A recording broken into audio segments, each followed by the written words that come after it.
All right, so this is in 1 dimensions, and let's look at the similar scenario in 2 dimensions. It's actually going to be pretty much the same.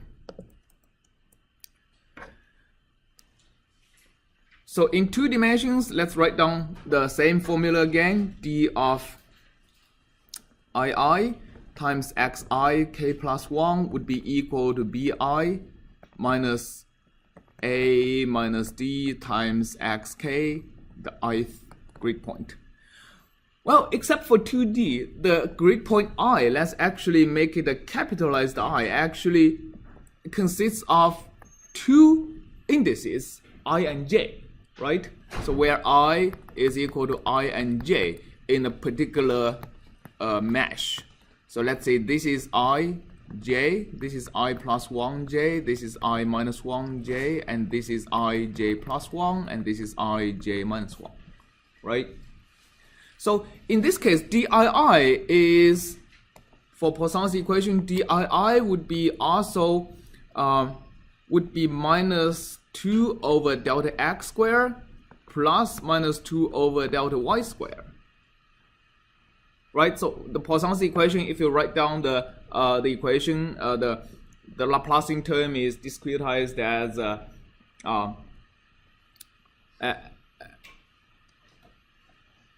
as a second derivative in x plus a second derivative in y, right? So the center coefficient actually adds up contributions from both terms. So, and the off diagonals actually has 4 terms, 4 non-zeros corresponding to the 4 neighboring grid points. So now if you write down the formula for the Jacobi iteration, it turns out having the diagonal term times the next iteration at ij grid point, all right, would be equal to b at ij grid point minus a minus d would be the summation of the contribution from all the neighboring grid point, which is 1 over delta x squared times xi minus 1j. All of these are kth iteration, plus the same as 1 over delta x squared xi plus 1j. And also we have the y neighbor, the y neighbors, 1 over delta y squared xi j plus 1 and xij minus 1. Okay, so this would be how you would implement the Poisson's equation using Jacobi iterations. So let's try it. Let's try this 2-dimensional Jacobi iteration method on an example problem. So the example problem I'm going to show you is this one. So basically, I want my solution to be this picture.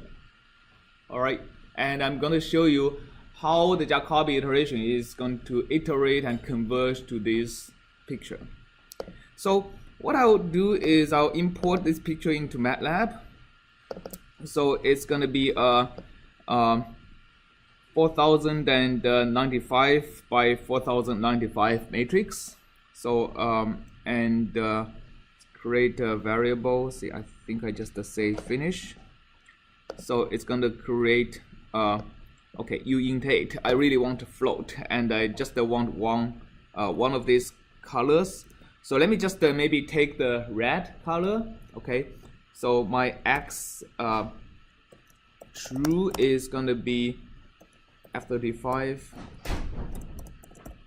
1, and I think I want to convert it into float. They only recognize, okay, let me just do double.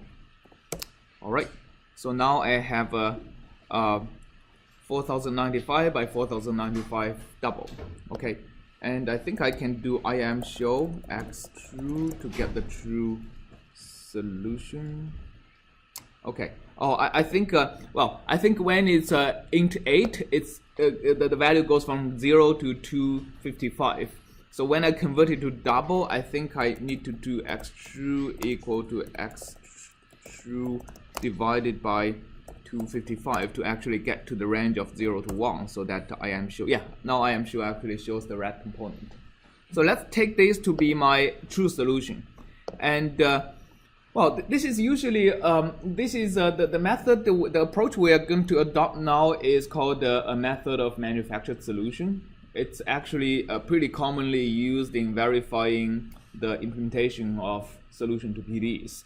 So basically, we postulate a true solution and then compute the right-hand side that would actually get me the true solution, right? And then we'll apply our numerical method or iterative method to the right-hand side to see how are we going to converge to the true solution or not.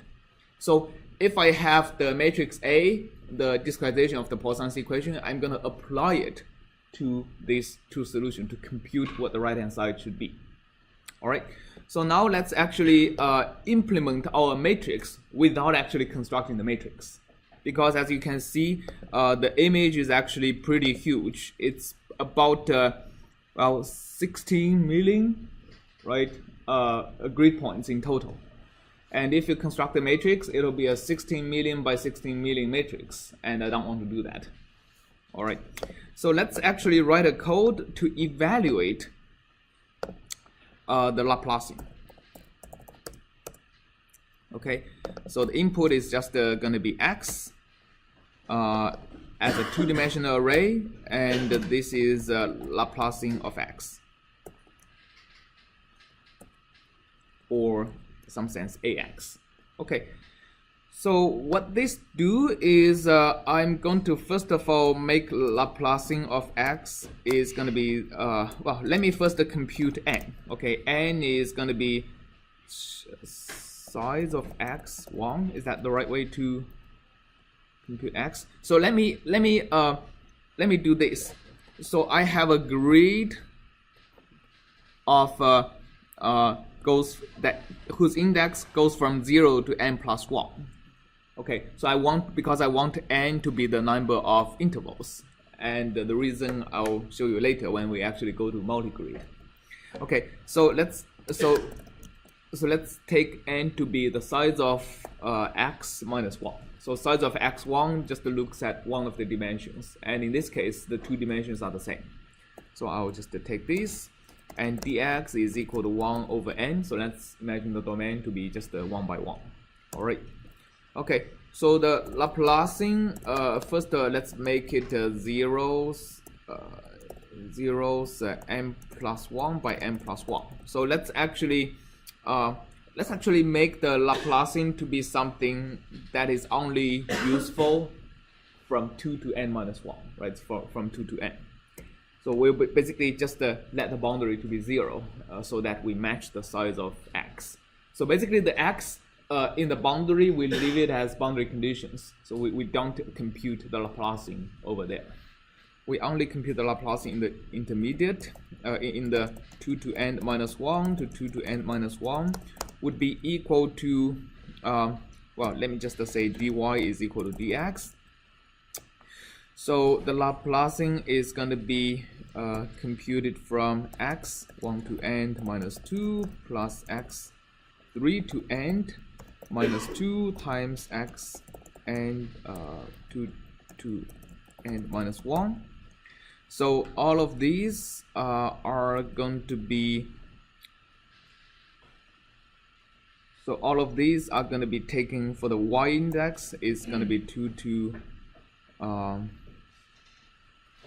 n minus 1, right? The y index is going to be the same when you are looking at the x derivative. So to make it clear, let's do this.